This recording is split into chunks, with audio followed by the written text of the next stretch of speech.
Hey everybody, Kevin at Woodcraft here with the Circle Pro 200 Max from Jasper Precision Tools. This is the medium version in their lineup of circle cutting guides with a small and a large available separately. They're CNC machined to take the guesswork out of making precise diameter circles. It mounts to most fixed or plunge-based routers and includes reference points for making circles from 2 1/4 to just over 18 inches in 1/16 increments. It includes a variety of screws for different mounting options, as well as a centering pin and 2 pivot pins. You want to loosely attach the guide to your base, then use the centering pin and the centering disc to line it up perfectly before you tighten down your screws. All right, we've drilled an 1/8 inch hole in the center of what's going to be our circle. Got the pivot pin, just tap that in.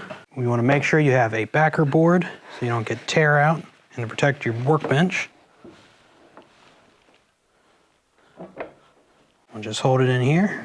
We're setting this up using the 10.5 inch pivot point, which will cut a 10.5 inch hole, and accounting for the 1/4 inch diameter bit going around will leave us with a 10 inch circle. So we're using a fixed space router, but it's got plenty of adjustment for us to get this cut, or you could also use a plunge-based router.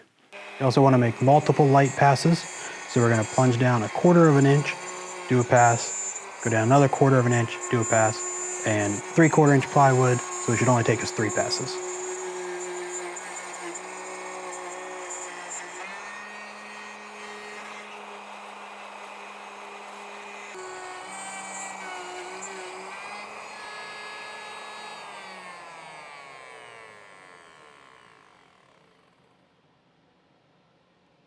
So there we've got a very nicely cut out 10 inch circle.